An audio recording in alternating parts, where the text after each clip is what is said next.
Is your dream worthy of you? Is your dream or your vision worthy of you? No, I didn't say, are you worthy of your dream? Are you worthy of your vision?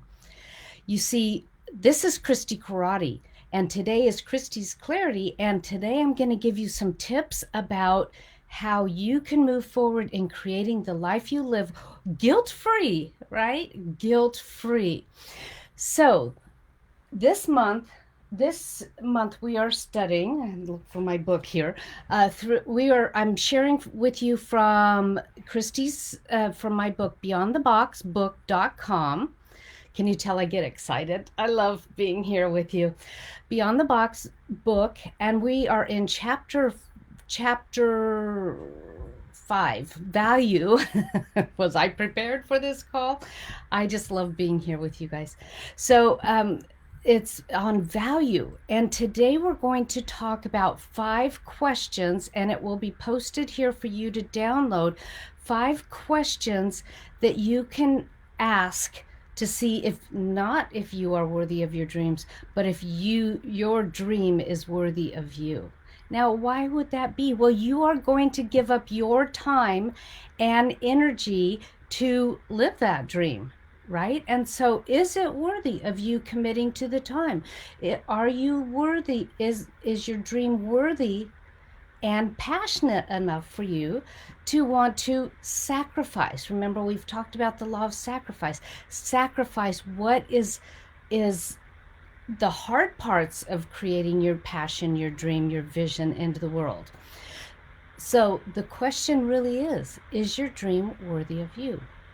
And so today, to ask that question, I'm going to go through 5 questions, and I am going to do my best to also stick them in the comments.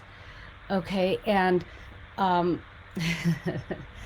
most of you know I am the creative one, not necessarily the technical one, but here we go. Let's give it a try. So the number one question to ask yourself if your dream is worthy of you is, does it give you more life? That's number one question. Let's see if I can put that. Right here. I can put it right here. Does it give you more life? Now, that doesn't mean just only life. We do need to remember, go back and study the law of sacrifice, to let go of the lesser in order to experience the greater. Are you willing to do the things to make your vision, your dream, come into being? Does it give you more life? Now, a lot of people find that they only focus on the struggle or the hard work but once you really say, yes, this is giving me more life, then it's time to move on to the next question, which is, does it align with your core values? Now, you may not have done a core values study or a question, asked yourself this question before. So what are your core values? Remember, we're working through the book Beyond the Box, and actually in chapter 5 there's a whole way to support you in discovering what your core values are and making sure you're living from core values. Now, I got these questions from my mentor, Mary Morrissey, and she told a story often about this woman who loved to cut hair, and she was a hairdresser, and she loved to travel, and so she decided that she was going to get a job on cruise ships so that she could travel and be a hairdresser. Well, the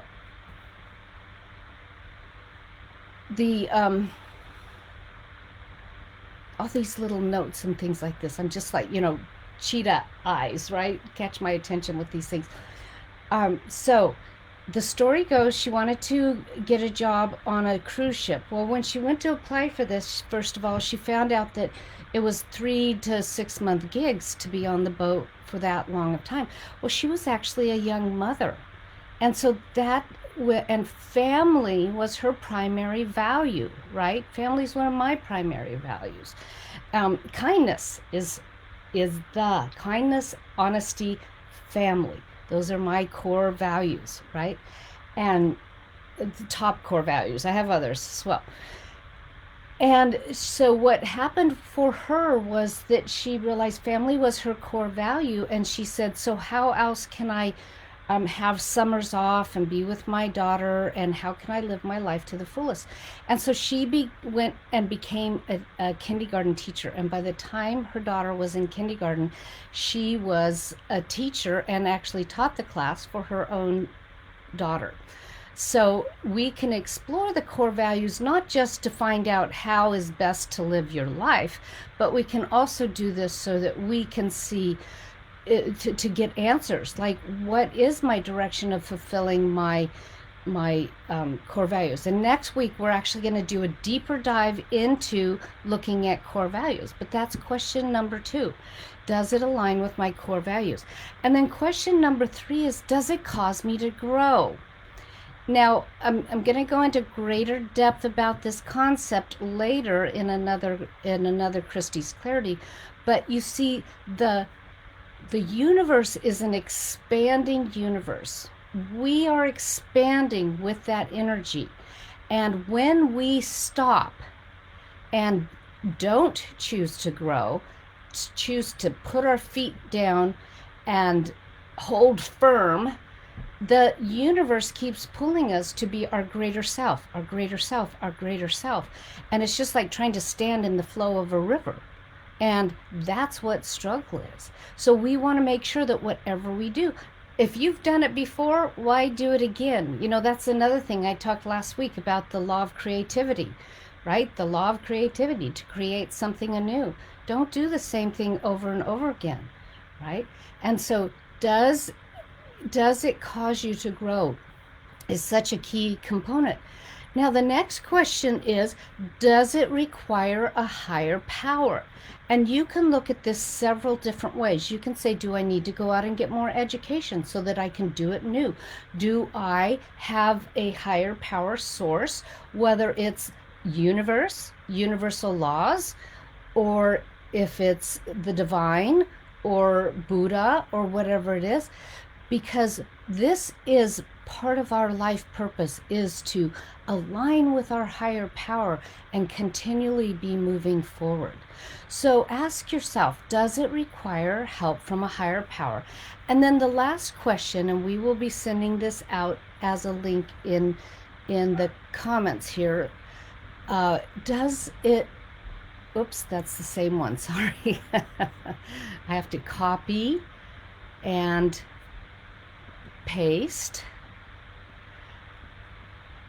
Is there good in it?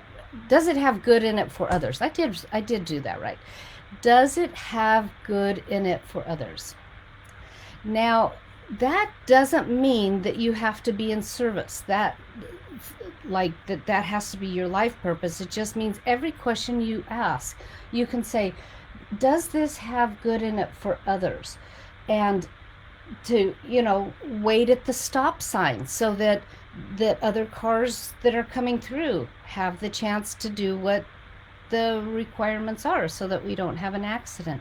Does it have good in it for others, as in, are you looking for a divine relationship? And a lot of people go, oh, but to be in a relationship, that's just kind of selfish. Well, first of all, the partner that's seeking you, that has good in it for them. But also, do you know what it's like to bring love into the world like that?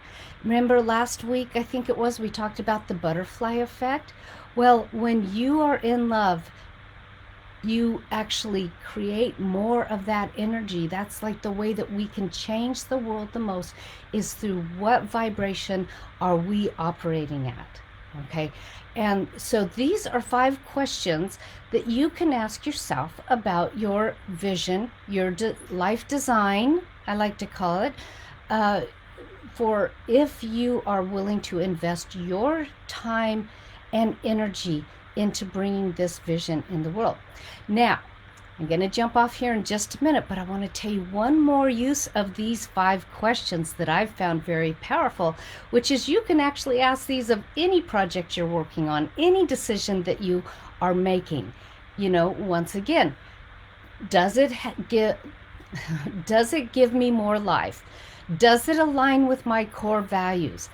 Does it cause me to grow? And does it require help from a higher power? And does it have good in it for others? So this week, practice these questions and see, are you moving in the direction of your dream and vision and to having that sweet life that I talk about all the time? La dolce vita, right? Does it here are the questions to ask if you're moving in the right direction. Okay, everybody, look forward to seeing you next week. We'll be talking about your personal values for guiding you along the way. Have a great week.